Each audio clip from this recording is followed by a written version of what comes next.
What blood tests diagnose CF versus monitor it? Blood tests are key tools in understanding and managing cystic fibrosis, a genetic disease that impacts the lungs, pancreas, and other organs. They help in different ways, from diagnosing to keeping track of health over time. When it comes to diagnosing cystic fibrosis, the first step often involves newborn screening. This test measures a protein called immunoreactive trypsinogen, or IRT, which is produced by the pancreas. If IRT levels are high in a blood sample taken from a heel prick shortly after birth, it suggests a possible risk for cystic fibrosis. However, this test is only a screening tool, not a definitive diagnosis. To confirm cystic fibrosis, doctors usually perform genetic testing.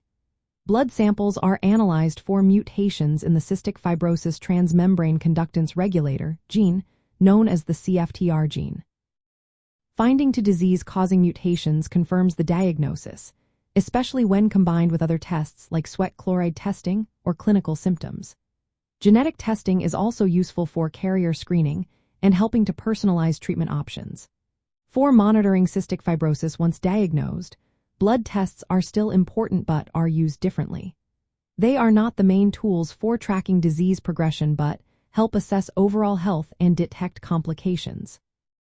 Blood work can check nutritional status, liver function, or inflammation markers, which can be affected by cystic fibrosis or its treatments. However, other tests are more commonly used for ongoing monitoring. The sweat chloride test remains the gold standard for confirming cystic fibrosis. It measures the amount of chloride in sweat, with values of 60 millimoles per liter or higher, indicating a strong likelihood of the disease. This test is not a blood test but is essential for diagnosis. Pulmonary function tests, sputum cultures, and imaging studies are also important for tracking lung health and disease progression. Blood tests support these by providing information about the body's overall condition. In summary, blood tests for cystic fibrosis diagnosis mainly include newborn screening for immunoreactive trypsinogen and genetic testing for CFTR mutations. For ongoing health monitoring, blood work helps evaluate general health and detect complications but does not replace other specialized tests.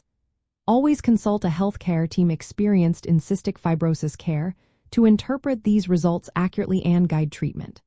Remember, each person's experience with cystic fibrosis is unique, so personalized medical advice is essential for the best care.